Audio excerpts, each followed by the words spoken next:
Hi, I'm Dr. FeelRight, giving you common sense solutions to everyday problems.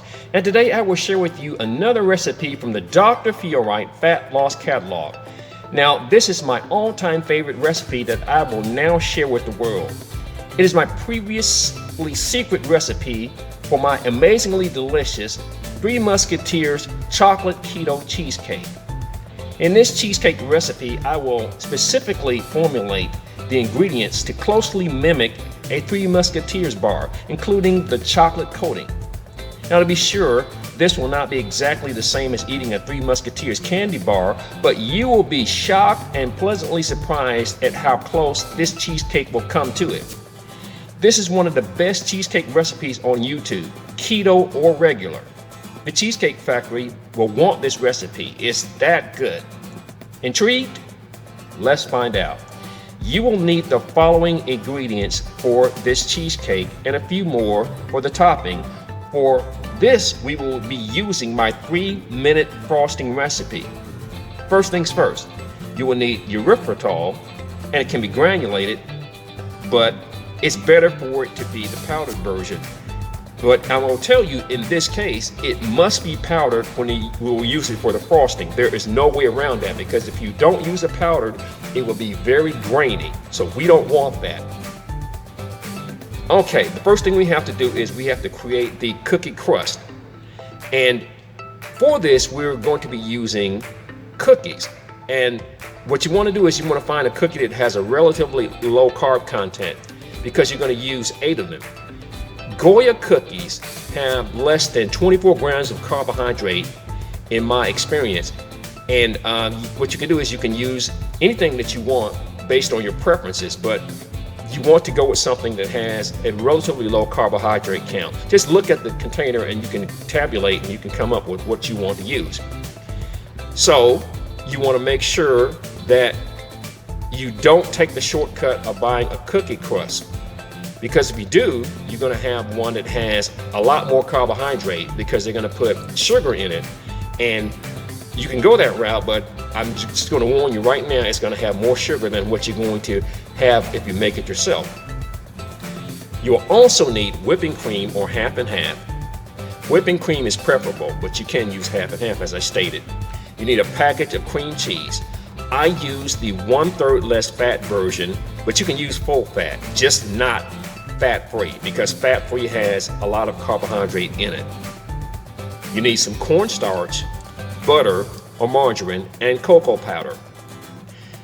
So first we have to make the cookie crust. What you do is you combine the 8 cookies, you break them up into a food processor or blender, along with 2 tablespoons of cocoa powder, 2 tablespoons sweetener, and a 1/4 teaspoon of salt.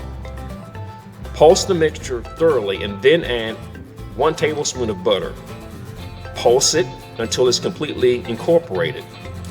Next, spray a 9-inch pan with cooking spray. Pour the cooking mixture into the pan and use a measuring cup or something comparable to press and level the mixture out into the pan. Next, combine 3/4 of a cup of powdered erythritol, 1 teaspoon of cornstarch, 1/4 cup cocoa powder, and 1/4 cup whipping cream. Mix together with a blender for 2 to 3 minutes, or until the ingredients are smooth and well incorporated. Now you pour the batter into the cookie crust, then place into a pan with water to create a water bath. It should be enough for at least 1/3 of the pie pan's depth. Bake at 350 degrees for 45 minutes on the bottom rack, and try to place it in the center. After you finish baking, it will be firm and completely cooked. While the cheesecake cools, we will make the 3-minute frosting. You will need 1/4 cup whipping cream or half and half, 1/4 cup cream cheese, or 1 tablespoon of melted butter, which one you can prefer, or you prefer that you can use that, either one. 1 cup powdered erythritol and 1/4 cup cocoa powder.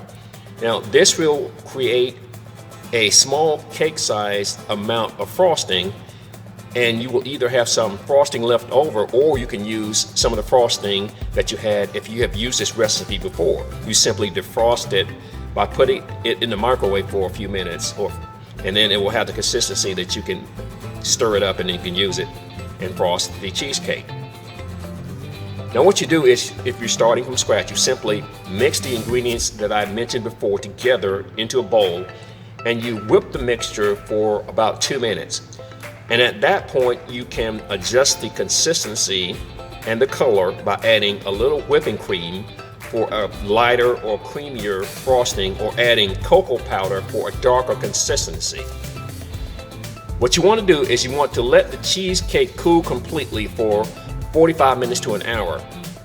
Then you may liberally frost the cheesecake, and then after you finish, allow the cheesecake to cool for 4 hours in the refrigerator. Now while we're waiting for the cheesecake to cool and we can enjoy a slice, let me offer a Dr. FeelRight health tip. Don't worry if you're not in ketosis. The process of ketosis is simply when the body is using ketone bodies for energy when you're on a ketogenic diet.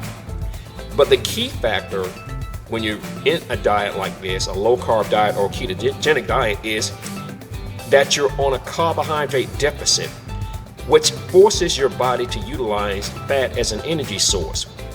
Ketosis is not a prerequisite for losing fat, as a carbohydrate level above the 40-gram threshold will also stimulate the body to utilize fat, particularly in combination with exercises such as walking or aerobics. Trust me when I tell you this, a person who's eating 50 grams of carbohydrate and walking 30 to 45 minutes daily will lose fat. I guarantee you that. And there you have it, a fat loss tip, as well as a recipe for one of the greatest cheesecakes ever. I'm Dr. FeelRight. Thanks for watching, and of course, and as usual, have a great day.